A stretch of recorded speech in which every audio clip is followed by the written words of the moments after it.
நித்திய ராஜ்யம், நிலை மாறாத ராஜாங்கம், அது இயேசுவின் அரசாங்கம். அதை அசைக்கவே முடியாது, அதை அசைக்கவே முடியாது. நித்திய ராஜ்யம், நிலை மாறாத ராஜாங்கம், நம் இயேசுவின் அரசாங்கம். அதை அசைக்கவே முடியாது, அதை அசைக்கவே முடியாது. டியர் ஃப்ரெண்ட்ஸ், அன்பின் வாழ்த்துக்கள். ஆண்டவரும் இரட்சகருமாகிய இயேசு கிறிஸ்துவின் இனிய நாமத்திலே உங்களை வாழ்த்துகிறேன். இந்த வருடத்தின் 5வது மாதத்தின் துவக்கத்தில் இருக்கிறோம். 5வது மாதம் 1ஆம் தேதி தொழிலாளர்கள் தினமாக அனுசரிக்கப்படுகிற காலம். நம்மை உயர்த்துகின்ற, நமக்கு பல்வேறு நிலைகளிலே அடிமட்டத்திலிருந்து உதவி செய்கின்ற பணியாளர்களை கனம் பண்ணுகிற ஒரு நாட்கள், நினைவு கூறுகிற நாட்கள், அவர்களுக்காக ஜெபிக்கிற ஒரு நாட்கள். டெய்லி வேஜஸாக இருக்கலாம், உடல் உழைப்பினாலே தங்கள் பணிகளை செய்கிறவர்கள். அவர்களுடைய வாழ்க்கையிலே சமாதானமும் சந்தோஷமும் இயேசுவும் குடியமர்த்தப்பட வேண்டும். அந்த ஒரே நோக்கம்தான் நம்முடைய வாழ்க்கையில் லட்சியம். நாம் அறிந்து கொண்ட இயேசு கிறிஸ்துவை அவர்களும் அறிந்து கொள்ள வேண்டும். அனைத்து தொழிலாளர்களுடைய நல்வாழ்வுக்காக, மேம்பாட்டுக்காக, அரசு எடுக்கிற நல்ல திட்டங்கள் அவர்களை சென்றடைவதற்காக நாம் ஜெபித்து அவருடைய வாழ்க்கையில் இயேசு கிறிஸ்துவை அறிமுகம் செய்வதற்கு வாய்ப்பு கிடைக்கும் பொழுது அதை செய்து முடிப்பதற்கும் ஆண்டவர் நமக்கு கிருபை செய்வாராக. இன்றைக்கு 1 புத்தகம் 17ஆம் அதிகாரம் 12-13வது வசனத்திலே சாலமோனுக்கு கொடுக்கப்படுகிற ஒரு ஆசீர்வாதத்தை பார்க்கிறோம். அவன் எனக்கு ஒரு ஆலயத்தை கட்டுவான், அவன் சிங்காசனத்தை என்றைக்கும் நிலைக்க பண்ணுவேன். அவனை என் ஆலயத்திலும் என் ராஜ்யத்திலும் என்றென்றைக்கும் நிலைக்க பண்ணுவேன். அவனுடைய ராஜசனம் என்றென்றைக்கும் நிலை பெற்றிருக்கும் என்று சொல் என்றார். சாலமோனுடைய வாழ்க்கையிலே ஆலயம் கட்டுகிற பாக்கியத்தை ஆண்டவர் அவனுக்கு தந்தார். தாவீது அதில் வாஞ்சியாக இருந்தாலும், அதற்கான ஆயத்த பணிகளை செய்தாலும், அனைத்து காரியங்களை செய்தாலும், அந்த ஆலயத்தை கட்டினது யார் அப்படின்னு கேட்டால் சாலமோன் தான் சொல்ல முடியும். அந்த ஆசீர்வாதத்தை சாலமோனுக்கு ஆண்டவர் தந்தார். இன்றைக்கு நம்ம எந்த ஆலயத்தை கட்ட போகிறோம்? ஒரு நம்மை சுற்றி இருக்கிற இடங்களிலே ஆலயம் கட்டி கொடுப்பதும், பணித்தலங்களிலே, புதிய இடங்களிலே, ஆலயம் இல்லாத இடத்துல ஆலயத்தை கட்டி கொடுப்பதும் அருமையான ஒரு ஆண்டவருடைய பணி. இது முக்கியம்தான். ஆனால் அதை விட இன்னும் முக்கியம் என்னென்னா, ஆலயமாகிய நான் பரிசுத்தமாக இருக்கணும். அதை கட்ட வேண்டும். பரிசுத்தத்திலே கட்டணும். மற்றபடி உலக பிரகாரமான கட்டடங்கள், பல்வேறு கட்டுமான பொருள்களை வைத்து கட்டுகிறோம். ஆனால் எனக்குள்ளே இருக்கிற ஆலயம் கட்டப்படுவது ஒரே கட்டுமான பொருள் தான். அது பரிசுத்தம்.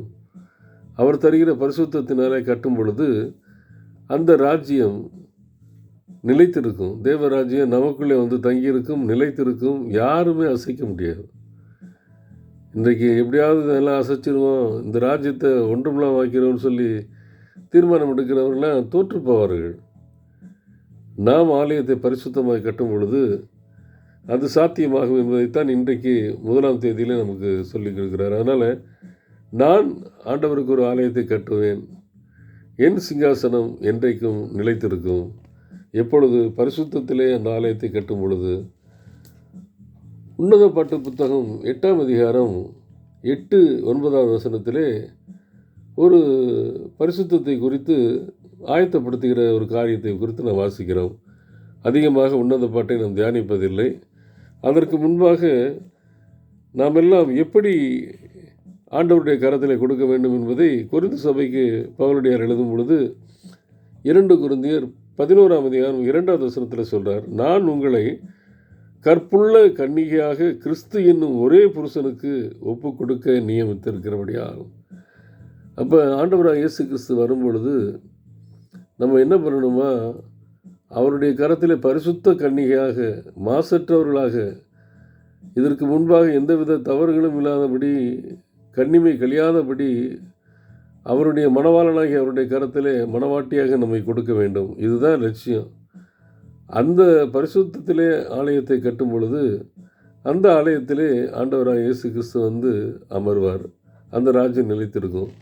இங்கு சுலமித்தியால் ஒரு காரியத்தை சொல்லுகிறாள். உன்னத பாட்டின் புத்தகம் 8ஆம் அதிகாரம் 8வது வசனத்தில், நமக்கு ஒரு சிறிய சகோதரி உண்டு, அவளுக்கு ஸ்தனங்கள் இல்லை. நம்முடைய சகோதரியை கேட்கும் நாளில் அவளுக்காக நாம் என்ன செய்வோம்? என்ன சொல்ல வருகிறார்? சுலமித்தியாளுக்கு ஒரு சகோதரி இருக்கா. அவள் இன்னும் முதிர்ச்சி அடையவில்லை, மெச்சூரிட்டி ஆகலை, சிறு பிள்ளையாக இருக்கா. அந்த சிறு பிள்ளையிலிருந்தே அவளை என்ன பண்ணணும்னா மணவாளனாகிய ஆண்டவராகிய இயேசு கிறிஸ்துவிலே மணவாட்டியாகி கொடுப்பதற்கு சின்ன வயசுலேருந்தே நம்ம ஆயத்தப்படுத்தணும். குறிப்பாக மே துவங்கிவிட்டால் விபிஎஸ் காலங்கள் ஒரு கொண்டாட்டமாக முடிந்து விடக்கூடாது, ஏதோ கடமையாக முடிந்து விடக்கூடாது. நம்மை நம்பி கொடுத்துருக்கிற, எப்படி சூலமித்தியால் வந்து தன்னுடைய சகோதரியை ஆண்டவருடைய கரங்களிலே கொடுப்பதற்கு, மணவாட்டியை கொடுப்பதற்கு ஆயத்தப்படுத்துகிறாளோ, அதே போல் நம்முடைய கரங்களிலே கொடுக்கப்பட்ட சிறு பிள்ளைகளை பரிசுத்தமாய் ஆண்டவருடைய கரத்தில் கொடுப்பதற்கு நாம் ஆயத்தப்படுத்த வேண்டும். அவள் ஒரு மதிலானால் அதன் மேல் வெள்ளிக்கோட்டையை கட்டுவோம், அவள் கதவானால் கேதுரு பலகைகளை அதற்கு இணைப்போம். அப்போ என்னென்னா, பரிசுத்தத்தின் மேலே பரிசுத்தத்தை சேர்த்துக்கணும். வெறுமனே மதில் இருந்துச்சுன்னா தாவி உள்ளே வந்துடலாம். ஆனால் அதுக்கு மேலே ஒரு வெள்ளி கோட்டையை கட்டினா தாவி உள்ளே வர முடியாது, அசுத்தங்கள் அப்படிங்கிறத சொல்கிறாரு.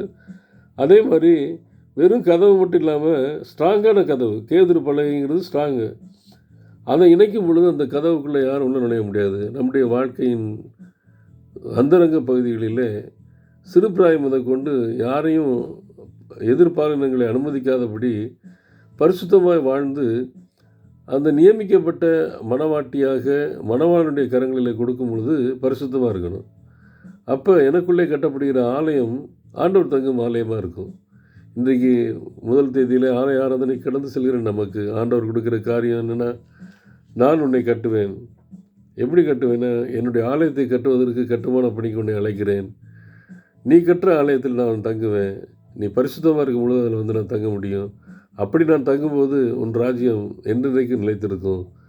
சுலமித்தியாளுடைய சகோதரிக்கு சிறு பிள்ளையாக இருக்கும் பொழுதே அவளுடைய கனவு, இவள் எந்த பாலியல் குற்றத்திற்கும் உட்பட்டு விடக்கூடாது, அவளை பரிசுத்தமாய் வளர்த்து கொடுக்க வேண்டிய காலம் வரும்பொழுது, மணவாளனுடைய கரத்தில் கொடுக்க காலம் வரும்பொழுது வரையும் அவளை தூய்மையாக வளர்ப்பேன். அது என்னுடைய இது.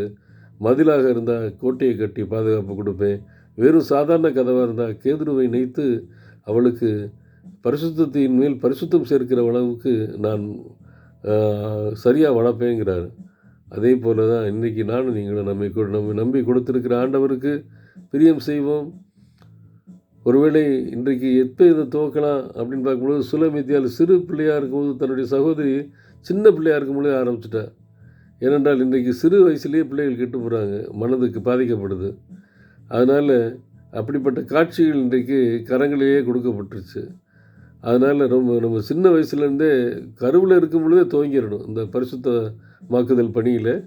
கருவில் இருக்கும்போது அது ஆணோ பெண்ணோ எதுவாக இருந்தாலும் சரி, என் பிள்ளை பரிசுத்தமாக இருக்கணும், அவன் ஆலயத்தை கட்டணும், அந்த ஆலயத்தில் என் ஆண்டவர் மணவாளன் வந்து தங்கியிருக்கணும், அந்த மணவாளன் தங்கியிருக்கும்போது அவன் நித்திய காலமாக நிலைத்திருப்பான்னு சொல்லி ஆண்டவருடைய கரத்தில் நம்முடைய பிள்ளைகளை அர்ப்பணிப்போம். குறிப்பாக இந்த வெக்கேஷன் பைபிள் ஸ்கூல் வர்ற பிள்ளைகள் நம்முடைய கரங்களிலே கொடுக்கப்பட்ட சுலமித்தியானுடைய சகோதரி என்று நினைத்து பரிசுத்தமாக்குவதிலே முனைவோம். கர்த்தர் நம்மையும் நம்முடைய குடும்பங்களையும் பிள்ளைகளையும் திருச்சபையும் தேசத்தையும் ஆசீர்வதிப்பாராக. ஆமேன்.